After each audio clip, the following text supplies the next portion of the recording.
In Islam, God is not a father.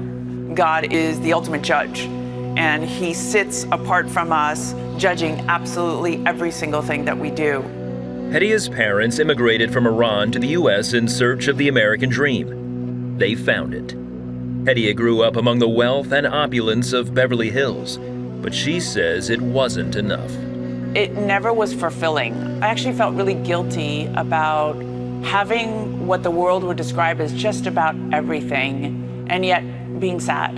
And I always wondered what was that space in my heart that made me feel empty. While in college at UCLA, she hoped religion would fill the void.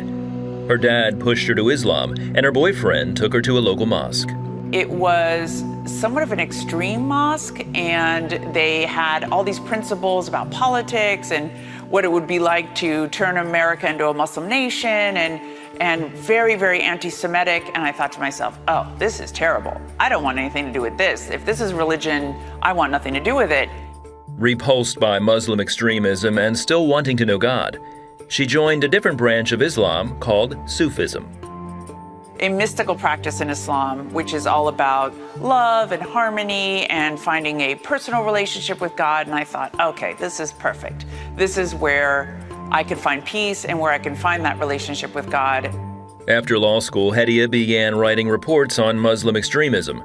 Her work led her to the FBI and a career working with government agencies combating terrorism. It was a natural fit for me to be in Islam and in these communities and studying them and working against extremism at the same time.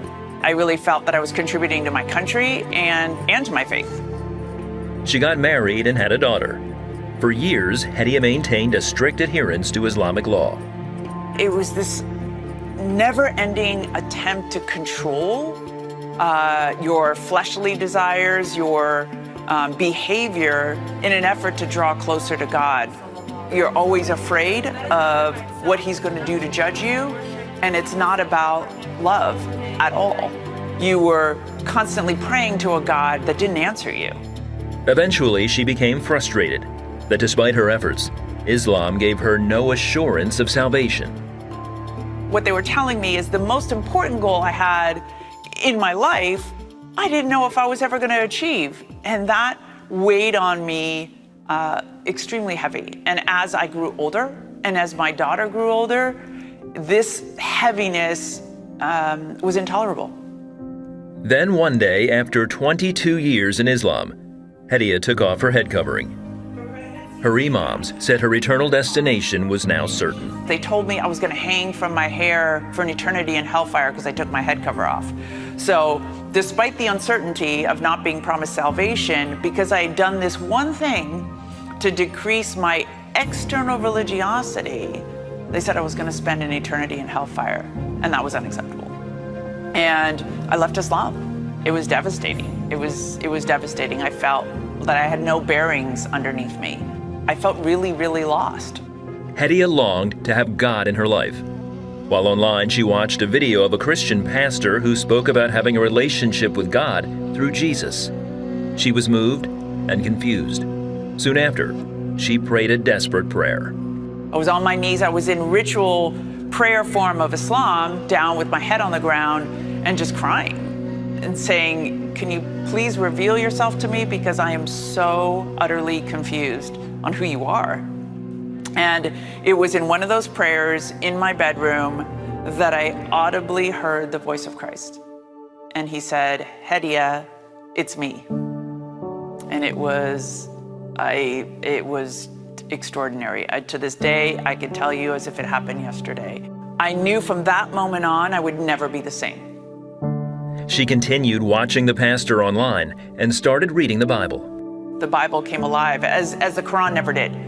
I could hear God speak to me, and I knew he was speaking directly to me because he was using the Quran as an example of why the Quran was not correct and why his word in the Bible was true. I got to a point where I was like, I have to accept that Jesus is Lord. I have to accept that he has saved me. And I was praying one day, and I just felt the Lord say to me, daughter, you don't have to be afraid anymore.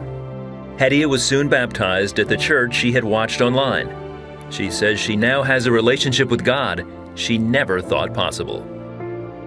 And I catch myself all the time when I'm struggling, where he's like, daughter, just walk with me.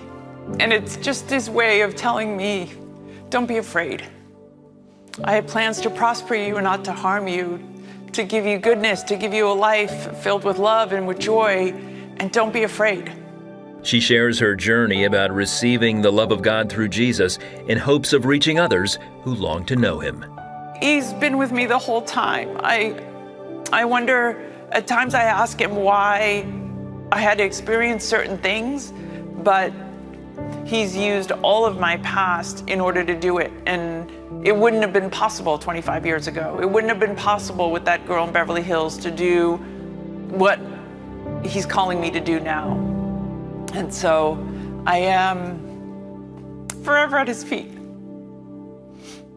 ملك الملوك وجلالك مالي الوجود حوالينا ضيق قلبي تدوب قدامك اسمك عالي يا فدينا ملك الملوك وجلالك مالي الوجود حوالينا وقلبي تدوب